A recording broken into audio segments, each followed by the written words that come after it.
নমস্কাৰ অসমাদিত্ৰৰ সৈতে মই শোমা আজি হন্দিয়াৰ বাতৰিলৈ জনাইছো স্বাগতম এটা সাহক আজিৰ প্ৰথমটো বাতৰিলৈ শিৱসাগৰৰ ৩৭ নম্বৰ ৰাষ্ট্ৰীয় ঘাইপথত অসম জাতীয়তাবাদী যুৱ ছাত্ৰ পৰিষদৰ মানৱ শৃংখল কাৰ্যসূচী ৰূপায়ণ কৰি চাৰিলেনযুক্ত ৰাষ্ট্ৰীয় ঘাইপথ নিৰ্মাণত সংগঠিত হোৱা অনিয়ম আৰু প্ৰবঞ্চনাৰ বিৰুদ্ধে ব্যৱস্থা গ্ৰহণৰ দাবীত উত্তাল প্ৰতিবাদ সাব্যস্ত কৰে Judicial go back. Judicial mudabad. Sivasagar চাৰিলেনযুক্ত ৰাষ্ট্ৰীয় ঘাইপথ নিৰ্মাণত সংগঠিত হোৱা ব্যাপক অনিয়মৰ বিৰুদ্ধে গৰ্জি উঠিল অসম জাতীয়তাবাদী যুৱ ছাত্ৰ পৰিষদ শিৱসাগৰৰ ৩৭ নম্বৰ ৰাষ্ট্ৰীয় ঘাইপথত সংগঠনটোৱে মানৱ শৃংখল কাৰ্যসূচী ৰূপায়ণ কৰি চাৰিলেনযুক্ত ৰাষ্ট্ৰীয় ঘাইপথ নিৰ্মাণত সংগঠিত হোৱা অনিয়ম আৰু প্ৰবঞ্চনাৰ বিৰুদ্ধে ব্যৱস্থা গ্ৰহণৰ দাবীত উত্তাল প্ৰতিবাদ সাব্যস্ত কৰে শিৱসাগৰৰ জাজিৰ পৰা ডিমৌ আৰু ডিমৌৰ পৰা মৰাণলৈ চলি থকা চাৰিলেনযুক্ত ৰাষ্ট্ৰীয় ঘাইপথ নিৰ্মাণৰ কাম বিগত 4 মাহ ধৰি বন্ধ হৈ আছে এই পথছোৱাৰ ঠিকা লাভ কৰা GDCL নামৰ প্ৰতিষ্ঠানটোৱে KCC আৰু KAPASI নামৰ দুটা প্ৰতিষ্ঠানক উপ ঠিকাদাৰীৰ দায়িত্ব প্ৰদান কৰিছিল যদিও মূল ঠিকাদাৰী প্ৰতিষ্ঠান GDCLে দীৰ্ঘদিন ধৰি এই দুই প্ৰতিষ্ঠানক পৰিশোধ কৰিব লগা ধন পৰিশোধ নকৰাৰ বাবে বিগত 4 মাহে কাম বন্ধ হৈ থকাৰ লগতে শিল মাটি বালি আদি কৰি নিৰ্মাণ সামগ্ৰী যোগান ধৰাৰ থলুৱা লোকসকলো নিজৰ প্ৰাপ্য ধনৰ পৰা বঞ্চিত হৈ থকাত হাহাকাৰ অৱস্থাৰ সৃষ্টি হৈছে বৰ্তমান চাৰিলেনযুক্ত ৰাষ্ট্ৰীয় ঘাইপথ নিৰ্মাণত সংগঠিত হোৱা অনিয়ম আৰু প্ৰবঞ্চনাৰ বিৰুদ্ধে ব্যৱস্থা গ্ৰহণ কৰি অতি শীঘ্ৰে বন্ধ হৈ থকা কাম পুনৰ আৰম্ভ কৰিবলৈ দাবী জনাইছে অসম জাতীয়তাবাদী যুৱ ছাত্ৰ পৰিষদ জিৰ পৰা ডিমৌলৈ ডিমৌৰ পৰা মৰাণলৈ ফ'ৰলেণ্ডৰ কামত ব্যাপক অনিয়ম আৰু প্ৰবঞ্চনা সংঘটিত হৈ আছে আমি অসম জাতীয়তাবাদী যুৱ ছাত্ৰ পৰিষদে বাৰম্বাৰ দাবী জনাই আহিছোঁ যে ফ'ৰলেণ্ডৰ কামৰ ব্যাপক প্ৰবঞ্চনা ৰোধ কৰিব লাগিব আৰু এই গোটেই প্ৰবঞ্চনা কৰিছে GDCL নামৰ এটা কোম্পানীয়ে আৰু NSIDCLৰ মুৰব্বী পংকজ সিঙে তেখেতসকলে লগ লাগি এই ফ'ৰলেণ্ডৰ কামৰ সম্পূৰ্ণ ব্যাপক অনিয়ম কৰিছে প্ৰবঞ্চনা কৰিছে আমি চাওক যে 40% ধন অলৰেডি মোকলাই নিছে আৰু আজি 10% কামো ফ'ৰলেণ্ডত হোৱা নাই এই গোটেই 10% কামো নোহোৱাকৈ তেখেতসকলে 40% ধন মোকলাই নি আমাৰ উপঠিকা লাভ কৰিছিল আৰু KCC আৰু কাপাচিক আজি তাৰিখলৈকে তেওঁলোকে বিল পৰিশোধ কৰা নাই যাৰ কাৰণে থলুৱা ঠিকাদাৰসকলে থলুৱা যিসকল মানুহে কাম কৰিছিল তেখেতসকলে আজি তাৰিখলৈকে পইচা ধন পাবলৈ সক্ষম হোৱা নাই আমি আজি এই মানৱ শৃংখল কাৰ্যসূচীৰ জৰিয়তে অসমৰ মাননীয় মুখ্যমন্ত্ৰী হিমন্ত বিশ্ব শৰ্মাক দাবী জনাইছোঁ যে অতি শীঘ্ৰে ফ'ৰলেণ্ডৰ কাম আৰম্ভ হ'ব লাগিব আৰু NSDCL আৰু মুৰব্বী পংকজ সিঙক দৃষ্টান্তমূলক শাস্তি প্ৰদান কৰিব লাগিব আৰু যিসকলে KCC আৰু কাপাচি যিসকলে বিল পোৱা নাই তেখেতসকলক ধন মোকলাই দিব লাগিব আৰু ইয়াত যে দুৰ্ঘটনা সংঘটিত হৈ আছে যেনেকৈ গাঁত কৰিছে ডাঙৰ গাঁতৰ সৃষ্টি হৈছে বিভিন্ন ধৰণৰ দুৰ্ঘটনা সংঘটিত হৈছে এই দুৰ্ঘটনা প্ৰতিৰোধ কৰিব লাগিব কাম অতি শীঘ্ৰে আৰম্ভ হ'ব লাগিব আমি যুৱ ছাত্ৰ পৰিষদে আজি মানৱ শৃংখল কাৰ্যসূচীৰ দাবী উত্থাপন কৰিছোঁ শিৱসাগৰৰ পৰা ছয়দ মুস্তাকৰ ৰহমানৰ ৰিপৰ্ট অসম আদিত্য এতিয়া আহিছোঁ দ্বিতীয় বাতৰিলৈ যোৰহাটত ONGCৰ খাৰুৱা তেল চুৰিৰ এক বৃহৎ চক্ৰৰ তথ্য পুনৰ পোহৰলৈ আহিছে বৰষুণৰ পিছত এইবাৰ যোৰহাটত টিমটি মিয়াত খাৰুৱা তেল পৰিবাহী পাইপৰ পৰা তেল চুৰি কৰি অহাৰ তথ্য ফাদিল হৈছে শনিবাৰে অঞ্চলটোত সংঘটিত এক ভয়ংকৰ অগ্নিকাণ্ডৰ পিছতেই এই ঘটনা পোহৰলৈ অহাৰ পিছত বৰ্তমান ONGCৰ সংশ্লিষ্ট কৰ্তৃপক্ষৰ ওপৰতো প্ৰশ্নৰ সৃষ্টি হৈছে যোৰহাটত ONGCৰ খাৰুৱা তেল চুৰিৰ এক বৃহৎ চক্ৰৰ তথ্য পুনৰ পোহৰলৈ আহিছে বৰষুণৰ পিছত এইবাৰ যোৰহাটৰ টিমটি মিয়াত খাৰুৱা তেল পৰিবাহী পাইপৰ পৰা তেল চুৰি কৰি অহাৰ তথ্য ফাদিল হৈছে শনিবাৰে অঞ্চলটোত সংঘটিত এক ভয়ংকৰ অগ্নিকাণ্ডৰ পিছতে এই ঘটনা পোহৰলৈ অহাৰ পিছত বৰ্তমান ONGCৰ সংশ্লিষ্ট কৰ্তৃপক্ষৰ ওপৰতো প্ৰশ্নৰ উত্থাপন হৈছে যোৰহাট আৰক্ষীয়ে ইতিমধ্যে এই তেল চুৰি চক্ৰৰ ওপৰত তদন্ত আৰম্ভ কৰিছে আৰু কেইবাগৰাকী লোকক আটক কৰি সোধপোছ অব্যাহত ৰাখিছে বৰখোলাত ইয়াৰ পূৰ্বে পাইপলাইনৰ পৰা তেল চুৰিৰ অনুৰূপ কৌশল ফাদিল হোৱাৰ পিছতে এইবাৰ যোৰহাট চিনামৰাৰ চৰ্দাৰ আলীৰ সমীপত ফাদিল হৈছে ONGCৰ তেল পৰিবাহী পাইপলাইনত সংঘটিত তেল চুৰি কাণ্ডৰ ভয়ংকৰ তথ্য বৰখলাস্থিত ONGCৰ GGSৰ পৰা যোৰহাটৰ চাৰিগাঁওস্থিত অইলৰ CTF লৈ খাৰুৱা তেল পৰিবাহী পাইপলাইনত বিশেষ ভাল পকুৱাই চিনামৰাৰ আৰক্ষী চকীৰ অন্তৰ্গত উজনিৰ টিমটিমিয়াৰ আহুতুলি পথাৰৰ দুষ্ট চক্ৰই তেল চুৰি কৰি আহিছিল। অগ্নিকাণ্ডৰ পিছত কৰা অনুসন্ধানত তেল চুৰিৰ পৰিবাহী পাইপলাইনত স্থাপন কৰা এটা বিশেষ ভাল্ব পোৱা গৈছে। তেল চোৰৰ দলে বখুৱাই লোৱা এই ভাল্বৰ জৰিয়তে আন এডাল পাইপেৰে কিছু নিলগলৈ উলিয়াই নিয়া হৈছিল খাৰুৱা তেল। আৰু এই খাৰুৱা তেলৰ পৰাই শনিবাৰে পুৱা অঞ্চলটোত সংঘটিত হয় ভয়ংকৰ অগ্নিকাণ্ড। News desk report Assam Aditya. এতিয়া আহিছোঁ তৃতীয় বাতৰিলৈ। মহাৰাষ্ট্ৰত চেলচুৰাৰ ওচৰত এক ভয়ংকৰ পথ দুৰ্ঘটনা সংঘটিত হোৱাৰ খবৰ পোৱা গৈছে, য'ত 7জন শিক্ষাৰ্থীৰ মৃত্যু হৈছে। খবৰ অনুসৰি বিজেপি বিধায়ক বিজয় ৰাহাংডালেৰ পুত্ৰ নামো প্ৰাণ হেৰুৱাৰ সকলৰ ভিতৰত আছে।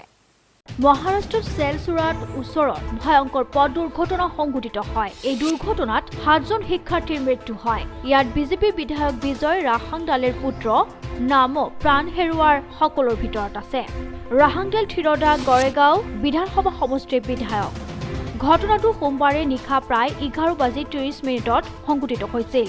আৰক্ষী বিষয়াৰ পৰা পোৱা তথ্যৰ ভিত্তিত দুৰ্ঘটনাটোত প্ৰাণ হেৰুওৱা ছাত্ৰ-ছাত্ৰীসকল ৱাৰ্ধালৈ গৈ আছিল। হতাহতসকল হাবংগীৰ এখন চিকিৎসা মহাবিদ্যালয়ৰ শিক্ষাৰ্থী আছিল। দুৰ্ঘটনাটো ইমানেই গুৰুতৰ আছিল যে বাহনখন অনিয়ন্ত্ৰিতভাৱে গৈ নদীত পৰিছিল আৰু দলং ভাঙি পেলাইছিল। আৰক্ষী আৰু প্ৰশাসনে বৰ্তমান অধিক অনুসন্ধান অব্যাহত ৰাখিছে। মৃতসকলক নীৰজ চৱন, আবিষ্কাৰ ৰাহাংডেল, নিতেশ সিং, বিবেক নন্দন, প্ৰত্যুষ সিং, শুভম জয়ছৱাল আৰু পৱন শক্তি বুলি চিনাক্ত কৰা হৈছে। News desk report Assam Aditya. এতিয়া আহিছোঁ পৰৱৰ্তী বাতৰিলৈ। শিৱসাগৰ জিলাৰ ডিমৌৰ লাচন গাঁৱত মঙলবাৰে আবেলি দিহিং নদীত যুৱক এজন সন্ধানহীন হয়। যুৱকজনে হৈছে লাচন গাঁৱৰ প্ৰেমেশ্বৰ কুৰ্মীৰ 20 বছৰীয়া পুত্ৰ সুৰজ কুৰ্মী। এই ঘটনাই সমগ্ৰ দিহিং মুখত চাঞ্চল্যৰ সৃষ্টি কৰিছে। শিৱসাগৰ জিলাৰ ডিমৌৰ লাচন গাঁৱত মঙলবাৰে আবেলি দিহিং নদীত যুৱক এজন সন্ধানহীন হয়। যুৱকজন হৈছে লাচন গাঁৱৰ প্ৰেমেশ্বৰ কুৰ্মীৰ 20 বছৰীয়া পুত্ৰ সুৰজ কুৰ্মী। এই ঘটনাই সমগ্ৰ দিহিং মুখত চাঞ্চল্যৰ সৃষ্টি কৰাৰ লগতে সুৰজৰ পৰিয়ালৰ মাজত শোকৰ বন্যা হৈছে। দিহিং মুখত দিহিং নদীত গা ধুবলৈ গৈ যুৱকজনে সন্ধানহীন হয়।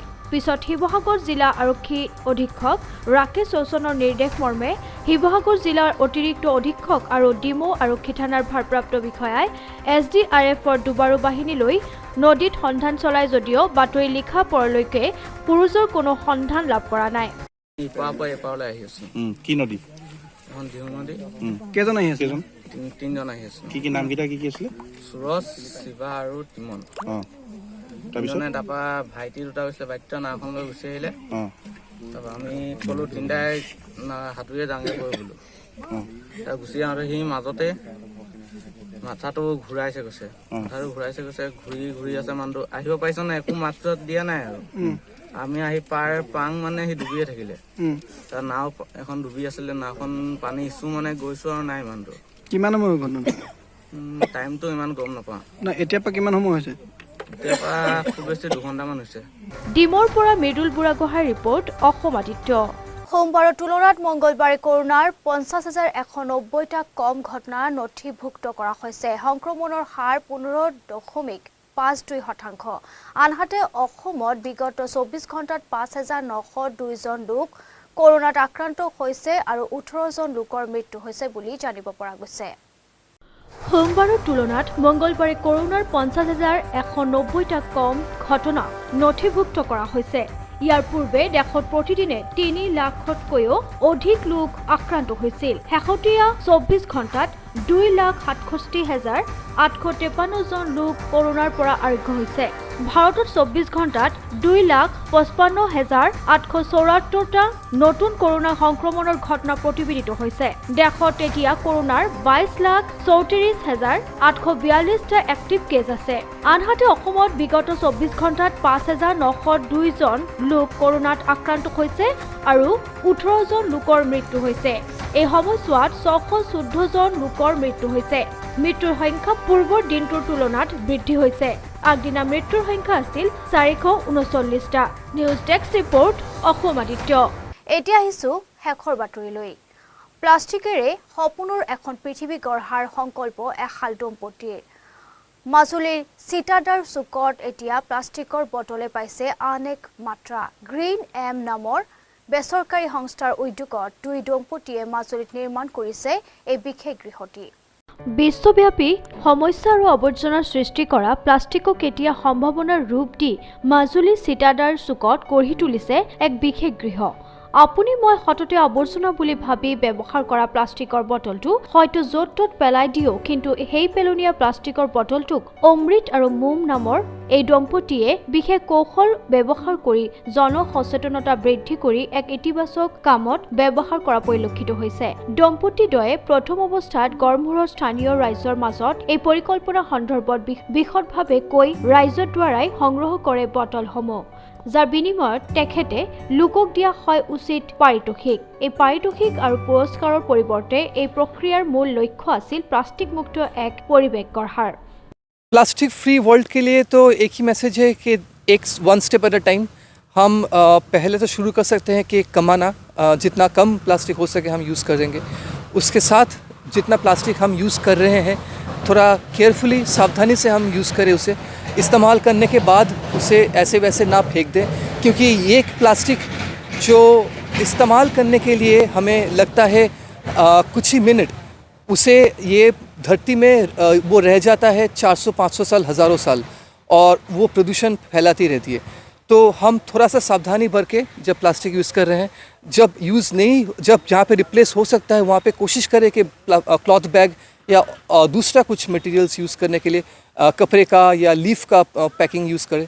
तो जहाँ पे एकदम पॉसिबल नहीं है, जहाँ पे प्लास्टिक लेना ही है, तो फिर यूज़ करने के बाद अगर हम इनको प्लास्टिक बॉटल के अंदर भर के रख सकें या अच्छे से रिसाइकलिंग अपसाइकलिंग वैल्यू दे सकें, तो फिर शायद हमारा प्रॉब्लम बहुत कम हो जाएगा। और एक बहुत बड़ा प्रॉब्लम है, इसे प्लास्टिक लेकर नहीं, लेकिन प्लास्टिक के अंदर खाना फेंकने का हमारा जो आदत है, प्लास्टिक और वेट वेस्ट एक साथ हम कभी अगर फेंकेंगे तो तब वो वेट वेस्ट भी ख़राब हो जाता है और वो प्लास्टिक का भी कोई वैल्यू नहीं रहता है।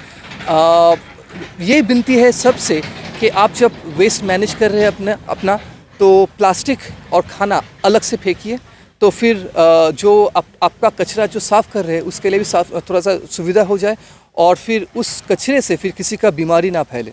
মাজুলীৰ পৰা সচিৰ পৰা ৰিপৰ্ট অসম আদিত্য। আজি অসমীয়া বাতৰি ইমানতে। পৰৱৰ্তী বাতৰিৰ বাবে চাই থাকক অসম আদিত্য। নমস্কাৰ।